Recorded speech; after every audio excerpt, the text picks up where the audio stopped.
say it, but I'm not happy with how things are. It's too much non-stop stress, too much time apart. She stares at the water tumbling down the rocky mountainside, her top teeth digging into her glossy lower lip, something she does when she's worried or lost in thought. Every word feels like a brick, each one stacking up to create a wall I'm not sure I can climb. I rub my hand across the stubble on my chin, hoping the noise of the rushing waterfall has affected my hearing and my wife isn't telling me she's unhappy with our life. Our hearts and happiness have always been perfectly in sync. Our goals, our dreams, our desires have always been parallel, solid and unwavering. We've been called a power couple in the music industry. The fans even gave us one of those smashed-up, stupid couple nicknames, Ashburr. We're happy, aren't we? We send each other sexy and mushy texts day and night. We still kiss like love-struck teens. We talk on the phone for hours when we're apart, chatting about life, music, Kenzie, and our future. We can't keep our hands off each other when we're together. We live in a never-ending honeymoon phase.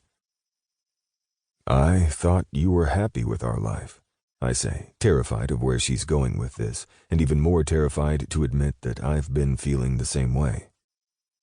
Because despite the fact that I'm still deeply in love with my wife, I've felt it too.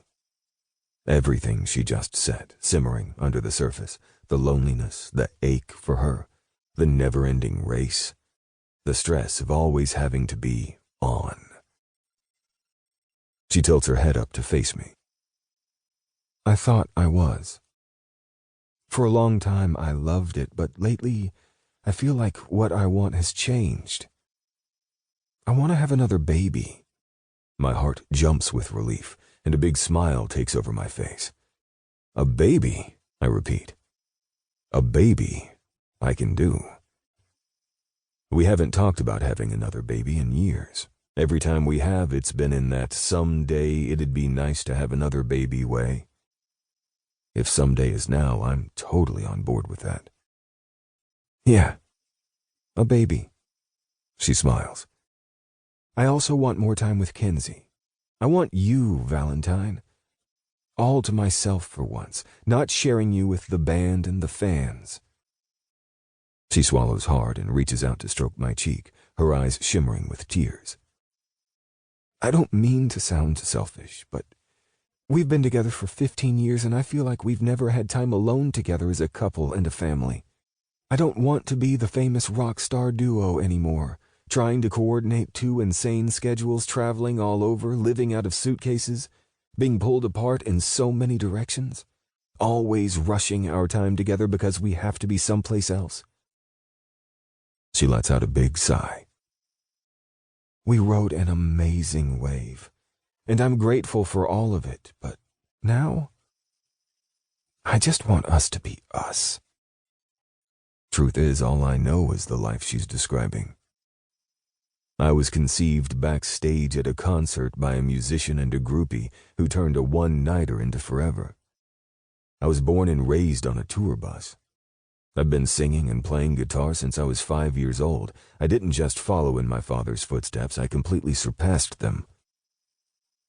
But suddenly the option of being with the love of my life more, spending time with my daughter, and adding a baby to our family is wildly appealing to me. I've thought about it a lot, actually. When I'm sleeping alone on the tour bus, missing my wife something fierce. When I'm so exhausted I don't know what day it is or what part of the country I'm in. More and more lately I've wanted home and everything that's there.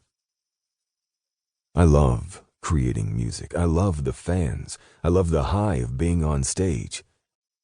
But it's nothing compared to how I feel when I wake up in my own bed with my wife all snuggled up in my arms, and I can hear my daughter in her room down the hall. Ember's right. The demands of our careers have been taking over, slowly stealing our time together away from us, eating away at our foundations like termites. For years I've been telling myself nothing could ever come between us, as if our love is an unbreakable force.